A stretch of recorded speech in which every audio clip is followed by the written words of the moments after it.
So welcome. In our discussion, Lynn Preston is kind of exploring the crossing of focusing-oriented psychotherapy and psychoanalysis, specifically self-psychology. Well, specifically contemporary relational psychoanalysis. Okay, I knew I'd say it wrong.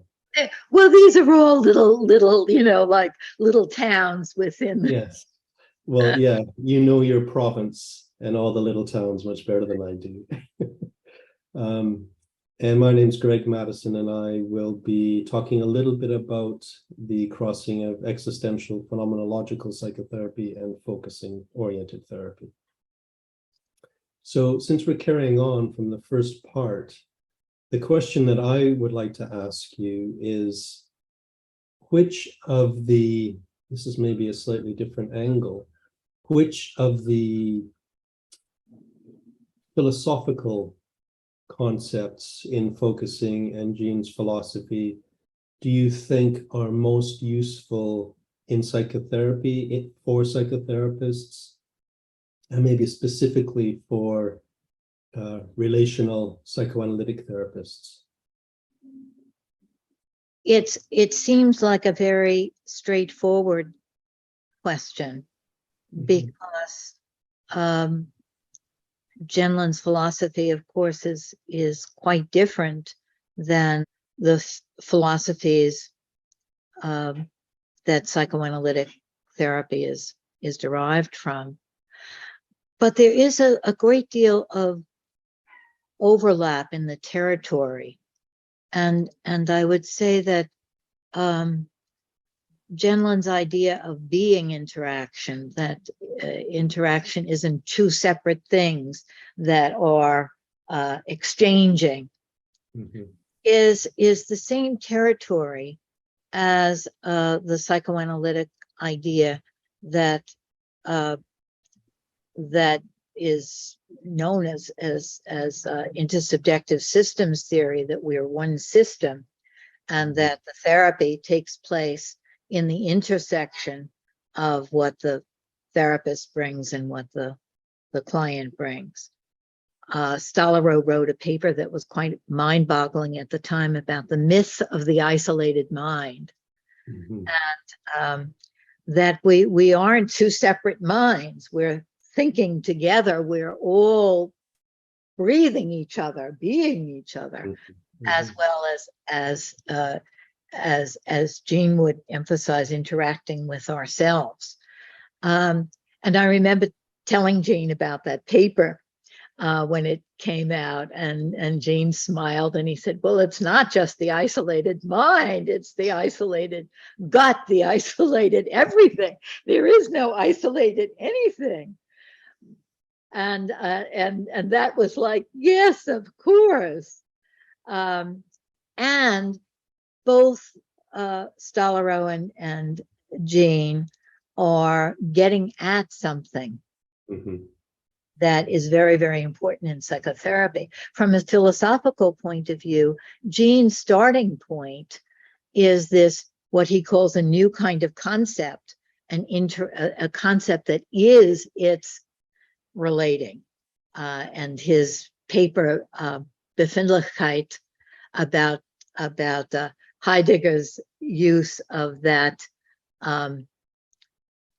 term, meaning how are you-ness, or feeling, the feeling that is its relating. Psychoanalysts, the relational psychoanalysts, have just loved that paper, and prize it, because they're trying to get at that also. But Jean is starting with this new kind of concept, and the psychoanalysts are starting more from the place of Gadamer and conversation. I don't know if that really answers that question very well. Yeah, I mean, I think it answers a lot of that question. It reminds me in existentialism of the concept of intersubjectivity, which people write a lot about, and yet I don't really see how it comes into practice. And I think that's where Gene's, I think his equivalent concept almost is the interaction first principle. Mhm. We're just talking about, where we are who we can become with each other. It's not like two separate people meeting and then some kind of interaction starts. Yes, Like the two people are already changed by their being together. yes. There's a kind of intersubjectivity, could be called. But the question for me often is, to existentialists and to all of us, myself included, is, so how do you actually work with that? And I think we started to talk about that a little bit last time, about working with the relationship. But that would be one of my questions to you, is if, for example, you're supervising a group of psychoanalysts, what kinds of things would you bring from your focusing experience that open things up for them or make an impact on the way they understand their practice and the way they practice? Yeah.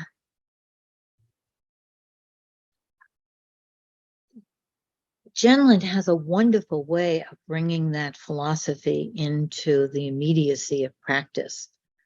And for example, the idea of that I love, that it isn't what we're saying, it's the doing in the saying.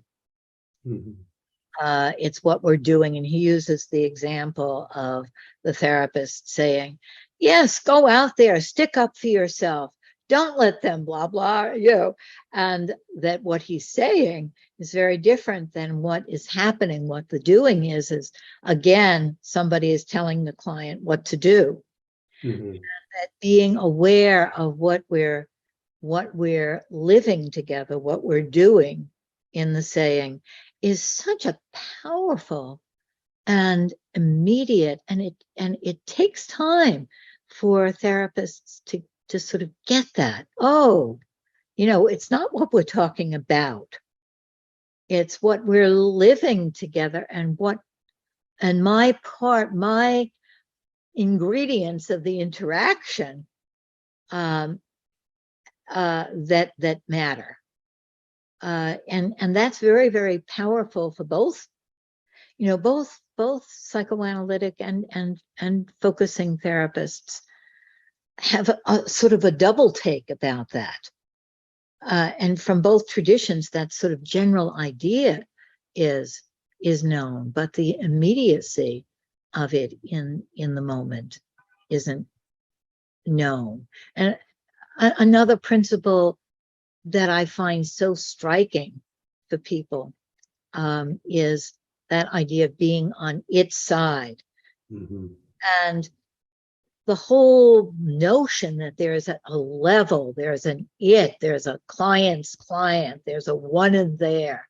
Mm-hmm. And that, as Jean would say, it's good to hear from that. Even if the news is bad news, there's a release or a forward movement, a growth in being hear from it and be able, and that when we say something, it's going to talk back. So if the therapist says something like, it feels like we're stuck in this spot, then Jean will say, well, then the sensitive therapist isn't the one that knows, but the one that knows to pay special attention to the next thing that comes. Oh, you think we're stuck? Oh, I didn't know that. And then Jean would say, oh, forget that. It's not stuck. There was a pause or how would you say it? That immediate responding to the it, relying on the it speaking. Yeah. Yeah. I want to just respond to that. There's a lot of different things going through my head. One of the things that's going through my head is the importance of noticing with clients or with supervisees that the experience can move itself forward. I think therapists especially, and clients, all of us, can easily get seduced into thinking we must do something, we have to show it the right way or something like that, rather than, as you were just saying, noticing what little movement it's wanting to make for itself, how it's wanting to live itself a little bit more in some way.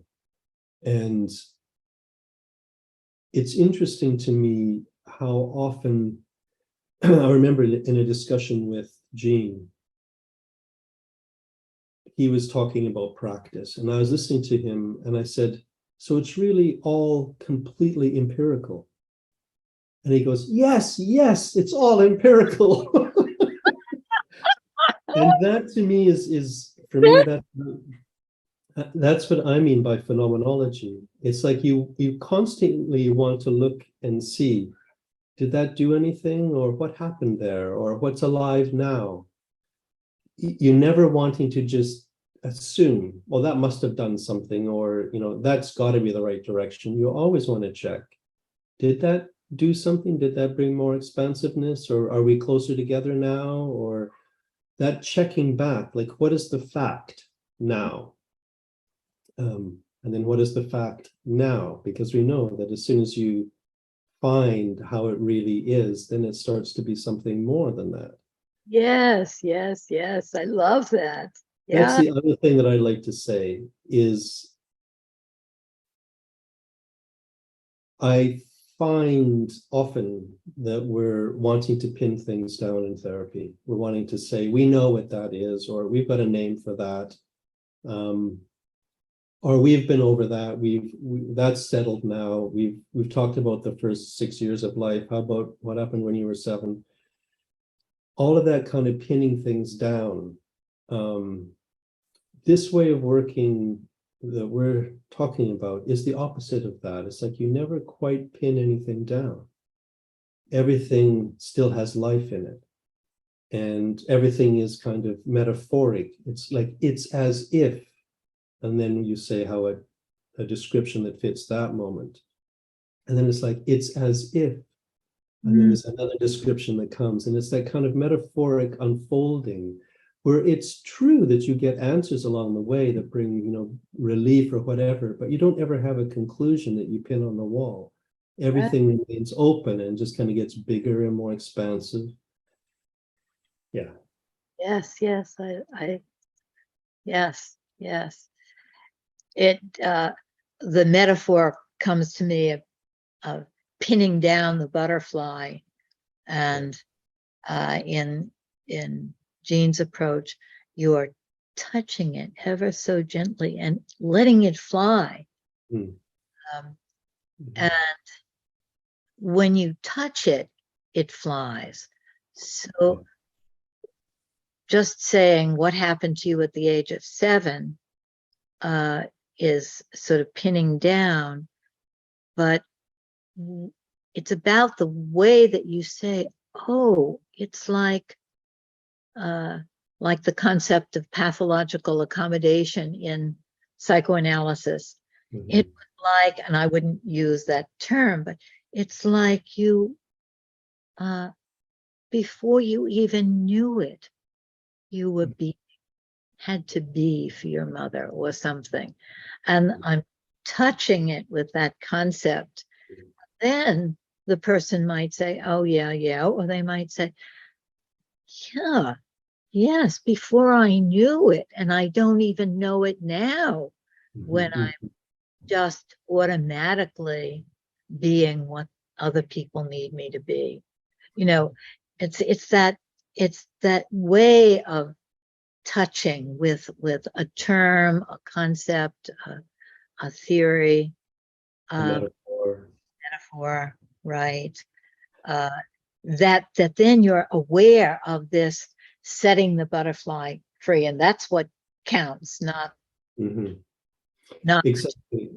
And as you say, you're wanting to see, did it set the butterfly free or not?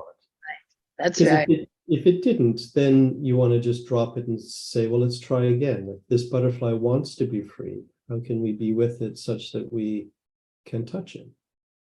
And the way you were saying it is so important, because even now when you're saying it in this example, I can feel it inside of my body.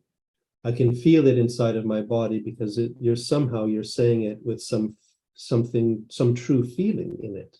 Yes, yes. And I think that is so important. I often say to supervisees, allow yourself to be affected Mhm.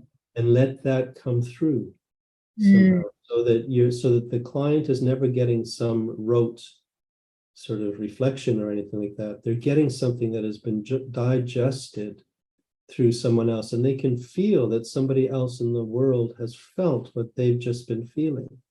yes. I think that in itself, it implies you could be welcomed back into the community of human beings again. Mm, yes, absolutely. And that idea that it isn't inside the client, that if the client can't focus or they can't be in touch with their feelings, then you have to resort to guiding them or something, or giving them advice or something.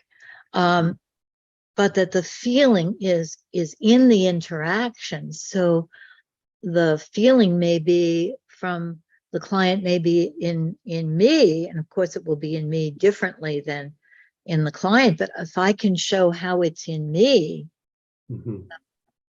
wow, that must have really been something. If I have that and Yeah, express that, then the feeling is in our interaction. exactly. And I think you're pointing to how at first sometimes it's like the client has to piggyback on our own feeling process in order to wake up to their part of the feeling process. But it sometimes comes through us first. Yes. But in a way, we can say from this philosophy that it isn't just at times, and it isn't just piggybacking, but it's always coming through us, through Mm-hmm. the interaction. And Mm-hmm. it's never just in the client or just in us. Completely. The interaction first.